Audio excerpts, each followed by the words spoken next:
तो आप चैनल को अनसब्सक्राइब कर देना, लेकिन इस वीडियो को जरूर देखना कि कौन ऐसे टॉपिक हैं। चैप्टर की मैं बात नहीं कर रहा हूं, मैं टॉपिक की बात कर रहा हूं कि ये नहीं कहता हूं कि जीन पियाजे, कोहलबर्ग और वाइगोत्स्की से प्रश्न आते हैं रट लो, ये नहीं मैं कहता हूं। मैं टॉपिक बता रहा हूं, ये टॉपिक पढ़ो और यहीं से टॉपिक जो है, प्रश्न जो है, या सीबीएसई जो है आपके पेपर में प्रश्न बनाते हैं। हर एक टॉपिक को डिस्कस करेंगे इस वीडियो के अंतर्गत। सबसे ज्यादा बार पूछा जाता है, सबसे इंपॉर्टेंट की बात मैं शुरुआत से ही करता हूं, क्योंकि हो सकता है कि यह वीडियो 7-8 मिनट का हो जाए तो आप नहीं देखना पसंद करेंगे, लेकिन मैं स्टार्टिंग से ही जो सबसे इंपॉर्टेंट टॉपिक हैं उन सभी की बात कर रहा हूं।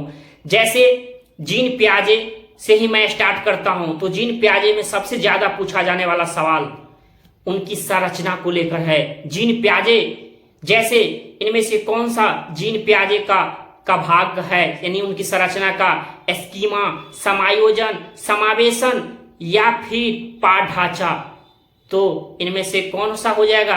पाठ ढांचा। ये किसका है? यह वाइगोत्स्की महोदय का है। तो ये सभी जो आपने देखा, ये स्कीमा हुआ, अनुकूलन हुआ, समायोजन हुआ, समावेशन हुआ, कभी तो देखा गया है कि प्रश्न ऐसे ही पूछा जाता है। इसके साथ साथ जीन पियाजे की 4 जो अवस्थाएं हैं, 4 अवस्थाएं से ही प्रश्न पूछे जाते हैं। अब तो एक्सपीरियंस बेस्ड क्वेश्चन जो है, ये प्रैक्टिकल बेस्ड पूछे जा रहे हैं। अब डायरेक्ट ये नहीं पूछा जाएगा आपसे कि 2 और 7 के बीच में एक बच्चा है तो यह इंद्रिया जनित गामक अवस्था होगा कि पूर्व संक्रियात्मक होगा, ऐसा नहीं पूछा जाता है। अब आपको पूछा जाएगा, एक बच्चा है जो साइकिल पर चढ़ तो जाता है बट उसे उतरते समय कठिनाई होती है, तो आप ये बताइए कि जीन पियाजे के अनुसार यह बालक किस अवस्था के अंतर्गत आएगा। अब तो ये पूछा जाएगा, और ये पूछा जाता है कि एक बच्चा जो खिलौना मतलब खुद खाता है, लेकिन जब वो खाता है तो एक गुड्डा को भी खिलाता है, तो ये क्या होता है?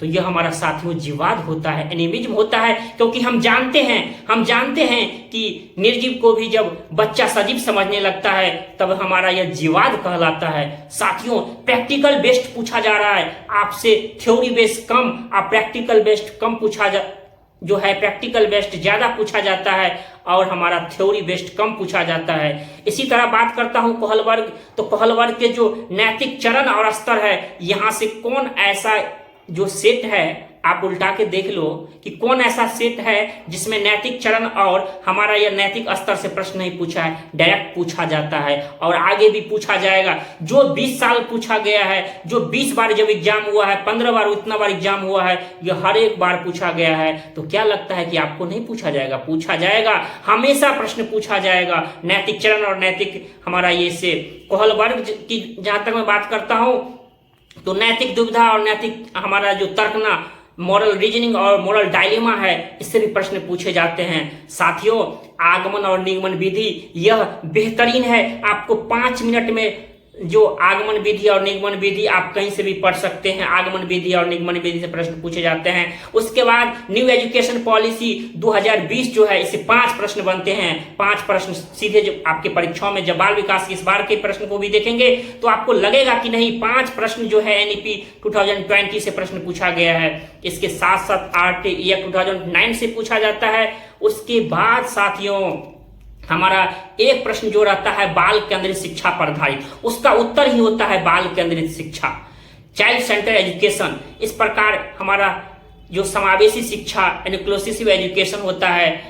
जिसके बाद हमारा क्या कहें, हमारा लर्निंग होता है। उसके बाद विकास के आयाम, कभी देखा गया है कि विकास के आयाम जो हमारे 6 आयाम होते हैं, शारीरिक आयाम, हमारा मानसिक, जो उसके बाद बौद्धिक, क्रियात्मक, ये सभी जो विकास के आयाम होते हैं, यहाँ से प्रश्न पूछे जाते हैं। साथ ही विकास के सिद्धांत जो हमारा जैसे एकीकरण का सिद्धांत होता है, ये भी हमारा प्रैक्टिकल बेस्ड पूछा जाता है। थ्योरी बेस्ड कम और प्रैक्टिकल बेस्ड कम पूछा, हमारा प्रैक्टिकल बेस्ड ज्यादा पूछा जाता है, थ्योरी कम पूछा जाता है।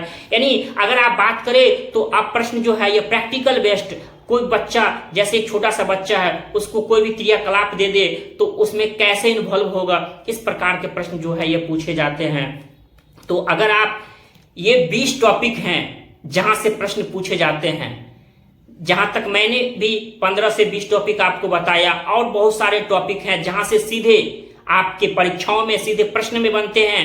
अगर आप इन सभी टॉपिक को पढ़ना चाहते हैं, मैं जो टॉपिक बताया, अगर इन सभी टॉपिक को आप एक जगह कहीं से लिखा हुआ देखना चाहते हैं तो गूगल प्ले स्टोर से सीडीपी मस्ती लर्निंग ऐप लिखिएगा, वहां से आप इंस्टॉल कर लीजिएगा, जहां आपको एक बाल विकास का सीडीपी का एक स्पेशल कोर्स भी है जो आप देख सकते हैं। ठीक, उसके बाद या आप कोर्स से भी पढ़ सकते हैं, या आप चाहते हैं कि RTE एक्ट 2009 को हम YouTube के सहारे सेल्फ स्टडी से पढ़े तो यहाँ से भी पढ़ सकते हैं। लेकिन यहाँ क्या हो जाता है, हर एक टॉपिक को आपको YouTube पे सर्च करना पड़ेगा। आप उसका आधा घंटा का, 2 घंटा का, कितना देर का वीडियो है।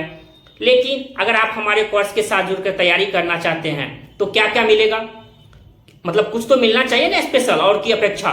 तो आपको ये 25-30 टॉपिक जो है, हर एक टॉपिक को आपको वीडियो मिलेगा, ऑनलाइन क्लासेज मिलेगी, उसके बाद हमारा टेस्ट सीरीज मिलेगा, उसके बाद आपको PDF मिलेगा, हैंड रिटन नोट्स मिलेगा और इसके बाद क्यूज मिलेगा।